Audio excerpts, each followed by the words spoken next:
In this video, we're going to be teaching you 10 top tips to get better at FIFA 23 when it comes to Ultimate Team, Pro Clubs, or anything in between. If you do enjoy this style of video, don't forget to subscribe as we try to reach our goal of 10,000 subscribers. A quick thing I do want to mention before we actually get into this is that the hand cam is flipped, so I do apologize for that. We will have the controls on screen as well. So for most of the tips in this video, we'll have a hand cam so you can actually see what is going on for the most part. I'll try and explain what I'm doing as well as we get through it. But the first tip is actually to do with finesse shots in this game. Now, as we all know, finesse shots inside FIFA 23 are not as powerful as finesse shots inside FIFA 22. So, I mean, it's kind of difficult to do them now and actually score goals. But where you actually want to be taking your finesse shots is basically in this section of the pitch right here. You know, you don't want to get close to the edge of the box because you need to put a good amount of power in your finesse shots now, which for Diaz is his right foot. And then you want to be hitting that finesse with the R1 button. So R1 or the right bumper when it comes to Xbox controllers is the button you want to be pressing whilst you take your shot. So like I said, it's kind of difficult to do. As you can see, that was a relatively weak one. So it's going to be kind of difficult to do, but you want to be making sure you do cut on very well onto that foot, and then you want to put a good amount of power into it, and that is why you need to be further out this time round. It's just one of those ones where you need to get a bit more practice in. Obviously, once you're on the edge of the box there, kind of in this section of the pitch, put a good amount of power into it, pick your corner, and then take your finish shot from there. Now, with players like Diaz, you do have 4-star weak foot, so you can take that finesse on your weak foot as well. So you could take Diaz's left foot and do a finish shot with that one too. Now, the next tip here is an outside the foot shot. Now, it's basically the complete opposite of a finesse shot, and that is taking the shot with the outside of your boot. Now to do this, you want to press the left trigger on whatever controller you're using, and then take your shot. Now, for this shot to actually work, you need to be basically running parallel to the goal on your favorable foot, and then take the shot. Now, obviously, the closer you are to the goal, the better, but I'm trying to give you an example so you can see an actual curve in the shot. But like I said, so what you want to be doing is holding on to that and then take that outside foot shot. Now, obviously, you're closer to the goal, they will be going in, but for the most part, I just want to show you how the curve actually works. So the next tip's a great one. This is to do with the new power shot feature that is in the game. So as you can see here, the screen zooms in, you take your power shot. Now, to do that, you press L1, R1, take your shot. But what most people don't actually know when it comes to this new feature is that you can actually cancel the shot. So as you get closer to goal, L1, R1, shoot, and if you press X, it will cancel the shot. And if it's someone that's basically inside a Pro Clubs match or Ultimate Team, they will get thrown off by this because their screen is going to zoom in, which means that it looks like it's going to go for a power shot, but then you end up not taking the power shot. So that's something that you definitely want to keep in mind. Like I said, I'll show you that one more time here. So L1, R1, shoot, and then press X to cancel. And then obviously if you've got a bit better dribbling than me, then obviously you can do other things and do skill moves. Now, the next thing I want to teach you is left stick dribbling. Now, I've chosen Henderson now to actually basically show you how this actually works, because with Henderson, you can't just chop your analog stick left and right. He doesn't really have that movement capability in dribbling like Diaz. So Diaz definitely moves a lot smoother than Henderson. As you can see here, it's just very, very clunky when it comes to dribbling, and that is if you're moving the analog stick really quickly, which is what you would do in FIFA 22. However, in FIFA 23, what you want to do is actually move the analog stick relatively slowly, and that way you can actually get a bit more control about where it is you're actually going in this game. Now, obviously, Henderson's not going to be the best player to do this with regardless, but even still, if you just move the analog stick really slowly, you'll get a bit more control about where it is you want the ball to go and how to take on players and how to turn around in certain angles. Obviously, you're not going to be able to move as quickly as you would with a player like Diaz or Mbappe or Neymar, but like I said, you can still do much, much better than just chopping your analog stick left and right. The next tip is L2 passing, and not only L2 passing, which is basically skill moves passing now, which actually works extremely, extremely well in this game. It's very accurate, and it actually works pretty much 90% of the time, so it's worth doing all the time. But as you can see in there, outside of the foot passing as well is extremely good.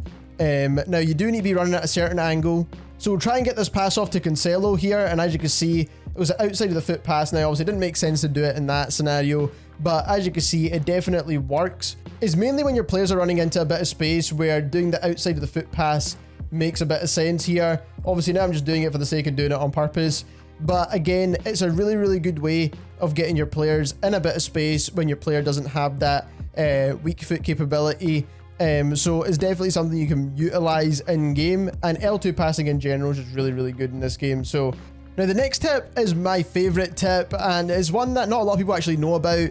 And is if you instructed your forward players like Haaland, for example, to get in behind, then what you can actually do here is actually do what's called a driven lob pass, which is L1 and R1 pressed together, which is basically the same as a power shot, but then you're actually doing a triangle ball over the top.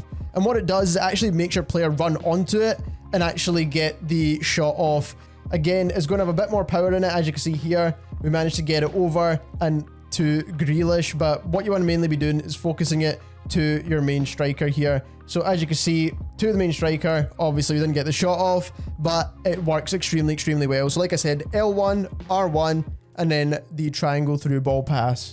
So another massive tip inside FIFA 23 is knowing how to control some of your other players. Now, this is going to require you to know how to press L1 and R1, not at the same time. You just press one or the other, but knowing what each of them do. So if you press L1, it makes your players make a run.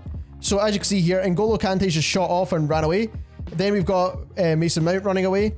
Then we've got another player here, which is Jorginho running away. So I'm actually controlling them to do that. Every time I press L1, they make a run through a gap. Obviously I was trying to make that pass there, but it didn't work, unfortunately. And obviously that is the case. Now, obviously what you want to be able to do is time it perfectly when you're playing in a game.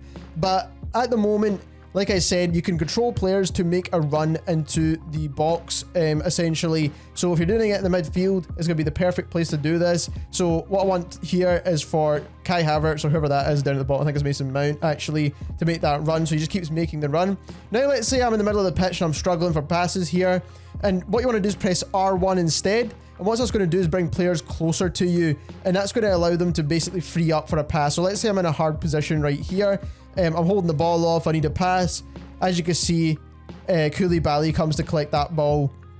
Now, let's do that again. So we're going to be hiding in this corner kind of thing, struggling for the ball. Need a pass. Reece James came a bit closer there. Again, need a couple more passes. We've got two here. So the next tip we're going to teach you is how to take penalties correctly inside FIFA 23. It is a bit of a weird mechanic that they've added in now, but it's something that we could definitely master. Now, we're not using a best penalty taker, so you can actually see the difference. But if you are using someone like Messi, Ronaldo, then you will get better results than this. Now, obviously we're going to take the penalty here. Now, you're putting the power in the shot as well as taking the shot at the same time. So you want to make sure you're putting the power and taking the shot at the same time. That one wasn't a good example, but we'll do that again. So as you can see here, once it hits the green at the bottom, you want to make sure you're putting max power in it as well. So as you can see here, this will hit the top corner or hit straight, but you're pretty much guaranteed a goal every single time by doing it this way. So what you want to do, again, we'll take it one last time, get it in the green, put max power, put it in the corner, and it's always a goal. So the next tip is going to be on corners and how to actually take corners correctly. You know, as you can see here, you can move the analog stick to put the curve on the shot, but the best tactic here is actually to hit the corner out and keep it low and pretty much drive it to a ball player outside the pitch. And this way you can set yourself up for like a finesse shot or something like that, for example. But this is one of the best ways to take corners. So again, you want to be aiming out of the edge of the box, put the basically curl down to the bottom so it's a low shot, and then basically drive it as hard as you can. And that way it's going to go to one of your players at the back. You can get a quick pass in and you can get a shot off outside the box. Now, obviously you can put a less power in it if you want as well, so it hits a player that's kind of on the edge of the box.